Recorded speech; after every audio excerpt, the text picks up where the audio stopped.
সৰকাৰি কৰ্মচাৰীৰ ছুটিটো আমি ক্যান্সেল কৰিব খোজা নাই কাৰণ আমি ওয়াৰ অ্যাক্টিভিটিৰ যেটো জোন তাতকৈ আমি বহুখিনি বৰ্তমান দূৰত আছো কিন্তু লিভত যোৱা অফিচাৰ সকলৰ ফোন নম্বৰ এড্ৰেছ সিনিয়ৰৰ লগত থাকিব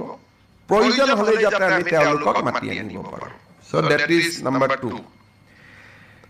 আৰু আমি এটা ডিস্ট্ৰিক্ট কন্ট্ৰোল ৰুম কৰিম যে আৰ্মি ফ্যামিলি কিবা প্ৰয়োজন হলে যাতে আমি সহায় কৰিব পাৰো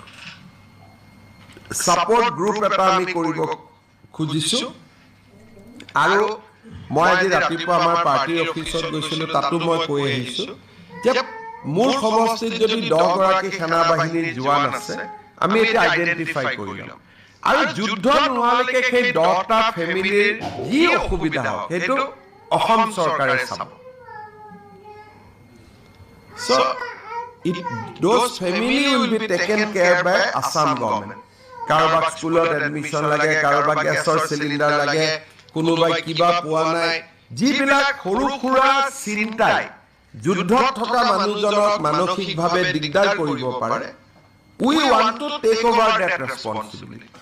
যেতিয়ালৈকে যুদ্ধ সমাপ্ত নহয় আমাৰ কোনো অফিচাৰ আৰু মন্ত্ৰী সৰকাৰি খৰচত বিদেশ ভ্ৰমণত নাযায় আমি সিদ্ধান্ত লৈছো যে during this period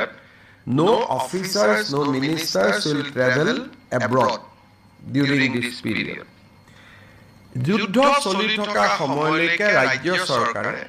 পুলিচত বাদ দি আৰক্ষীৰ বাবে প্ৰয়োজন হলে বেলেগ কথা আৰক্ষী বা সেনা বাহিনীৰ কাম কাজক বাদ দি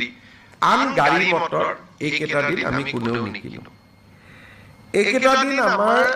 বিষয়াসকলে নন এসেনশিয়াল ট্ৰেইনিং আদিটো নাযায় বোলে আজি মছৰি ট্ৰেইনিং আছে এসেনশিয়াল হলে বেলেগ কথা নন এসেনশিয়াল ট্ৰেইনিং আদিটো আমি নাযাওঁ